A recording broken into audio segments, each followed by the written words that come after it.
My girlfriend said, I'm going to Miami for a work conference and you can't come. I replied, have a great time. Then I checked her company's website. There was no conference. I booked my own flight to Miami. What I recorded at her conference hotel made her boss fire her on the spot. Original post: I, 29 male, have been dating Sophia, 27, for 2 years. We don't live together yet, but we're planning to move in next month. Well, that's not happening anymore. Last Monday, Sophia told me she had a work conference coming up in Miami. She works as a marketing coordinator for a mid-sized tech company. Been there 3 years, decent salary, always talking about climbing the corporate ladder. It's Thursday through Sunday, she said while we were having dinner. Super boring vendor presentations and networking stuff. Sounds fun, I said. Miami in November beats this weather. Want me to tag along? I can work remotely from the hotel. Her face changed immediately. No, you can't come. It's strictly employees only. They're really strict about it. Plus, I'll be in sessions all day. You'd be bored. Something felt off.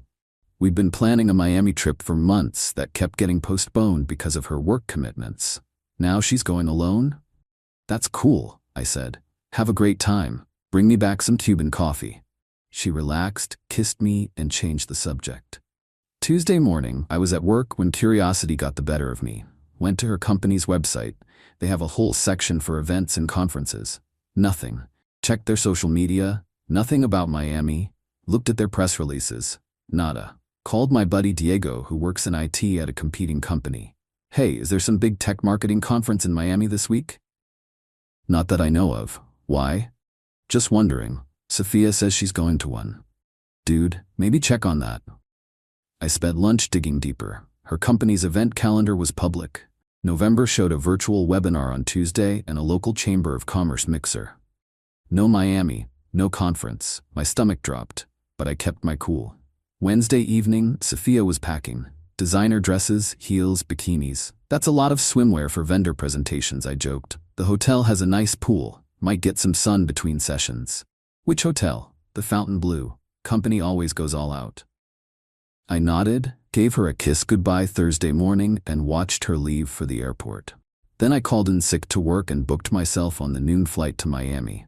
Different airline, of course. Update 1, Friday morning. Landed in Miami Thursday afternoon. Got a rental car and drove straight to the Fontainebleau. It's massive, so I wasn't worried about running into her immediately. Checked in under my middle name. Yes, paranoid but necessary. My room was on the 12th floor. Asked the chatty desk clerk about any conferences. Oh yes, we have the Dental Association in the West Ballroom all week. Any tech conferences? No sir, not this week. Kui. Spent Thursday evening at the pool bar, watching. Around 8 p.m. I saw her, Sophia, in a red dress I'd never seen before, walking through the lobby. She wasn't alone. Derek, her gay best friend from college, the one who was basically like a brother to her, the one she grabbed coffee with every few weeks. The very straight-looking dude whose hand was currently on her lower back, guiding her toward the elevators. I followed at a distance. They went up. I watched the elevator numbers. 18th floor. Went back to my room and started recording everything in my phone's notes app. Times, locations, what I saw. Not for legal reasons, we weren't married, but for my own sanity.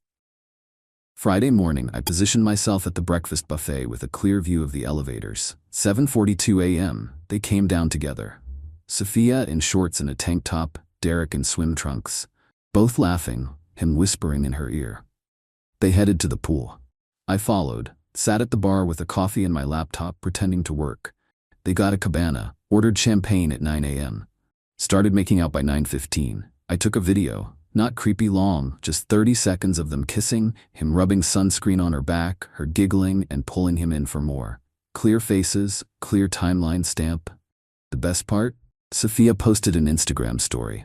Conference life is exhausting. With a photo of a random conference room she must have pulled from Google. That's when I got petty. Maybe too petty, but I was done. Update 2. Friday afternoon, I knew Sophia's boss Monica was pretty active on LinkedIn. She also followed me because I'd helped fix her laptop at a company party once. Professional network and all that. I created a throwaway email and sent Monica a message. Hi Monica. I think you should know one of your employees is using a fake conference in Miami for personal time. Sofia Torres is at the Fontainebleau with her boyfriend, not at any work event. I'm a concerned colleague who believes in professional integrity. Attached the screenshot of Sofia's Instagram story claiming conference exhaustion. Within an hour, Monica had viewed my LinkedIn profile. She didn't message me, but I could see she was online. Then things got interesting. Around 2 p.m., I was at the pool bar again when Sofia's phone started ringing. She ignored it. It rang again and again. Finally, she answered, walking away from Derek. Hi, Monica. Yes, the conference is going great. Which sessions? Oh, the morning one on digital transformation was amazing. Speaker names? The Wi-Fi is terrible here. I can't hear you. What do you mean, what company? Johnson Marketing Solutions ran it. She was panicking, pacing. Derek was watching, confused. You want me to send photos? Of course. Let me. My phone is acting up. Can I send them Monday? You need them now? I understand. She hung up, face white. Derek, everything okay, babe? My boss knows. Someone told her. She's asking for proof of the conference. Just fake something. She wants specific things. Speaker badges, registration desk photos, agenda. I'm screwed. Just tell her the truth. Sofia laughed bitterly. That I lied about a conference to spend a weekend with you? I'll be fired. Then make something up. You're smart. She spent the next hour frantically Googling, trying to create fake conference materials on her phone. It was painful to watch. Almost felt bad.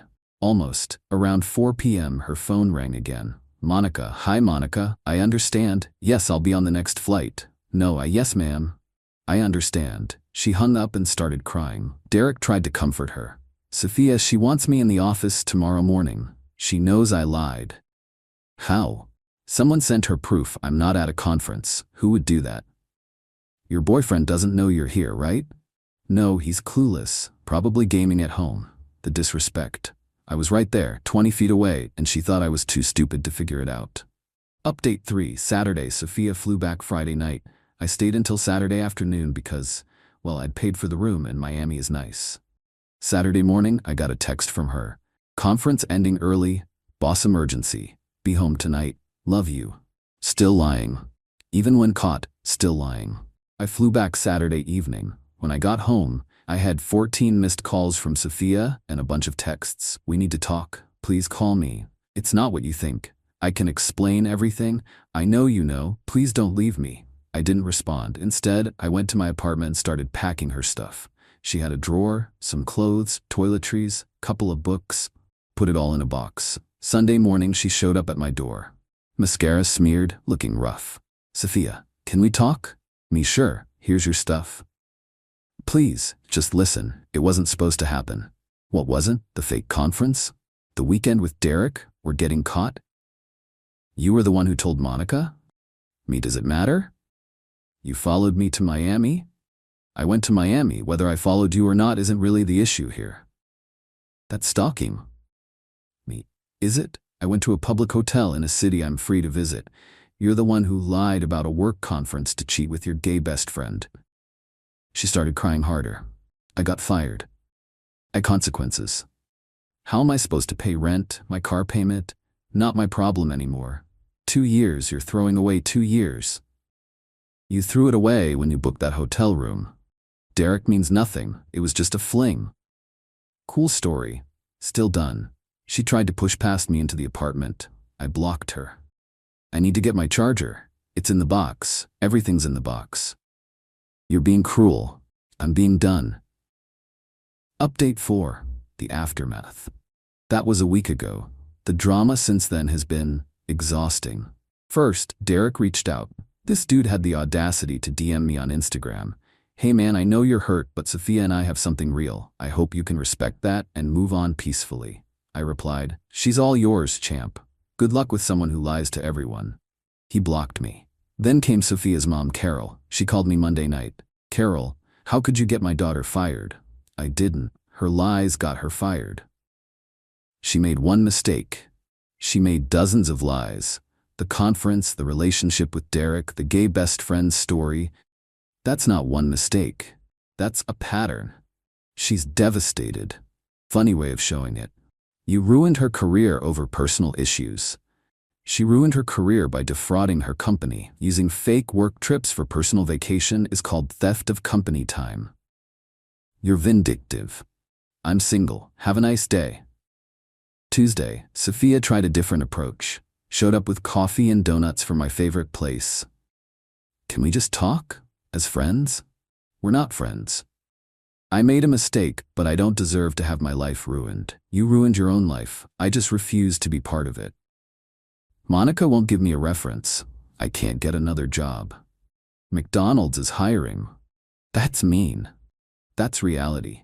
You committed workplace fraud. You're lucky she didn't press charges. I could sue you for stalking and harassment. Go ahead. Explain to a judge how me going to Miami and you coincidentally being there with your affair partner equals stalking. She threw the coffee at my door and left. Thankfully, it had a lid on. Wednesday, the flying monkeys arrived.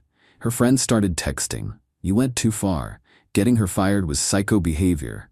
She's struggling with depression now. I responded to exactly one. Her best friend Valerie.